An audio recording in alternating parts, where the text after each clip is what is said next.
നമ്മളിൽ കുട്ടികളോട് ചെറിയ മക്കളോട് കരുണ കാണിക്കാത്തവൻ നമ്മളിൽ പെട്ടവനല്ലെന്ന് ശഫീഉനാ റസൂലുള്ളാഹി സ്വല്ലല്ലാഹു. ചെറിയ കുട്ടികളോട് നമ്മൾ കരുണ കാണിക്കണം. നമ്മുടെ മക്കളാവട്ടെ, നമുക്കിടയിൽ ജീവിക്കുന്ന ചെറിയ മക്കളാവട്ടെ, അവരോട് കരുണ കാണിക്കുമ്പോഴാണ് അള്ളാഹുവിന്റെ കാരുണ്യം നമുക്ക് ലഭിക്കാൻ കഴിയുള്ളൂ. ചെറിയ മക്കളുടെ ഭാഷയിൽ അവരോട് സംസാരിക്കുക, അവരുടെ കളികളിൽ പങ്കെടുക്കുക. ബഹുമാനപ്പെട്ട അഷ്റഫുൽ ഖൽഖ് റസൂലുള്ളാഹി സ്വല്ലല്ലാഹു അലൈഹി വസല്ലം തങ്ങൾ ഒരിക്കൽ പള്ളിയിലേക്ക് ഇങ്ങനെ കടന്നു വരുമ്പോൾ, മദീന പള്ളിയിൽ റസൂലുള്ളാഹി ഇമാം സ്വല്ലല്ലാഹു അലൈഹി വസല്ലം, റസൂലുള്ളാഹിന്റെ തോളിൽ റസൂലുള്ളാഹിന്റെ പേരക്കുട്ടിയുണ്ട്. ഹസൻ റളിയല്ലാഹു അൻഹു ഹുസൈൻ റളിയല്ലാഹു അൻഹു സംശയം പറയുന്നത്. നിസ്കാരത്തിന്റെ റസൂൽ സുജൂദിലേക്ക് പോയപ്പോ എത്രയായിട്ട് റസൂലുള്ളാഹി സ്വല്ലല്ലാഹു അലൈഹി വസല്ലം സുജൂദിൽ എഴുന്നേൽക്കുന്നത് കാണില്ല. റസൂലുള്ളാഹി സ്വല്ലല്ലാഹു അലൈഹി വസല്ലം തങ്ങളോട് സ്വഹാബ ചോദിച്ചു, നബിയെ, സുജൂദിൽ പോയിട്ട് ഒരുപാട് സമയമായല്ലോ, ഞങ്ങൾ പേടിച്ചു പോയി, എന്തെങ്കിലും പറ്റിപ്പോയോ, വഹീ പുതിയത് വല്ലത് ഇറങ്ങിയോ? അല്ലാഹുവിന്റെ റസൂൽ സ്വല്ലല്ലാഹു അലൈഹി വസല്ലം തങ്ങൾ അവിടെ കൊടുത്ത മറുപടിയാണ് അതിനേക്കാൾ രസം. എന്നെ വാഹനമാക്കി എന്റെ കുട്ടി എന്റെ തോളിൽ കയറിയിരുന്നതാണ്. ശേഷം റസൂൽ പറയാണ്, ഓന്റെ കളിച്ചിരി കഴിഞ്ഞത് വരെ ഞാൻ അവിടെ സുജൂദിലാണ് കടന്നു കൊടുത്തതാണ്.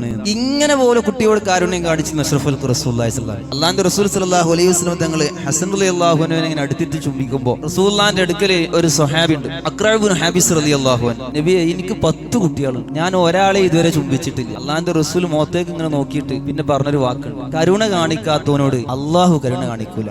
ആ സാഹചര്യത്തിൽ ആ വാക്കിന്റെ അർത്ഥം എന്താ? സ്വന്തം മക്കളെ ചുംബിക്കാത്തവരോട് അള്ളാഹു കാരുണ്യം കാണിക്കൂല. മക്കളെ ചുംബിക്കണം, അവരെ ചേർത്ത് വെക്കണം, അവരുടെ ഭാഷയിൽ സംസാരിക്കണം, അവരോടൊന്നിച്ച് കളിക്കണം. റസൂലുള്ളാഹിന്റെ ജീവിതത്തിൽ നിരവധി സംഭവങ്ങൾ നമുക്ക് കാണാൻ കഴിയും. എന്നാലേ കരുണ ഉണ്ടാവുള്ളൂ എന്നതാണ്. അള്ളാഹുവിന്റെ കരുണ ലഭിക്കാൻ ഈ 10 നമ്മൾ ദീർഘമായി ദുആ ചെയ്യുമ്പോൾ ഇത്തരം കാരുണ്യത്തിന്റെ പ്രവർത്തനങ്ങൾ കൂടി പ്രിയപ്പെട്ട മുഅ്മിനീങ്ങളെ എന്റെയും നിങ്ങളുടെയും ജീവിതത്തിൽ ഉണ്ടാവണം. ചെറിയ മക്കളെ സ്നേഹിക്കുകയും അവരോടുകൂടെ കളിക്കുകയും അവരോട് കാരുണ്യം കാണിക്കുകയും സ്വന്തം മക്കളെ ചുംബിക്കുകയും ചേർത്ത് വെക്കുകയും ചെയ്യുക. അതിന് വലിയ കുട്ടികളായ അങ്ങനത്തെ മഹദി ഫാത്തിമ ബീവി റളിയല്ലാഹു അൻഹ റസൂലുള്ളാഹിന്റെ അടുത്തേക്ക് കടന്നു വരുമ്പോൾ സ്വന്തം പിതാവാണ്, മുത്തുനബിയാണ്, ഈ റസൂലുള്ളാഹിയാണ്. റസൂൽ എഴുന്നേറ്റിട്ട് സ്ഥലം നന്നാക്കി കൊടുത്തിട്ട് ഇരിക്കാൻ വേണ്ടി പറയും മകൾ ഫാത്തിമ ബീവി റളിയല്ലാഹു അൻഹയോട്. ഇതായിരുന്നു മക്കളോടുള്ള സ്നേഹം. ഈ സ്നേഹമാണ്, ഈ കാരുണ്യമാണ് പടച്ച റബ്ബിന്റെ കരുണ ലഭിക്കാനുള്ള മാർഗം. പുതിയ കാലത്ത് നമ്മുടെ മക്കളെ നമ്മൾ പറഞ്ഞെടുത്ത് കിട്ടണമെങ്കിൽ നമ്മൾ കൊടുക്കേണ്ട സ്നേഹം നമ്മൾ കൊടുക്കാതെ പോകുമ്പോഴാണ് സ്നേഹം കിട്ടേണ്ട സ്ഥലത്തേക്ക് അവർ പോകുന്നത്. അല്ലാഹു നമ്മളെ കാത്തു രക്ഷിക്കുമാറാവട്ടെ.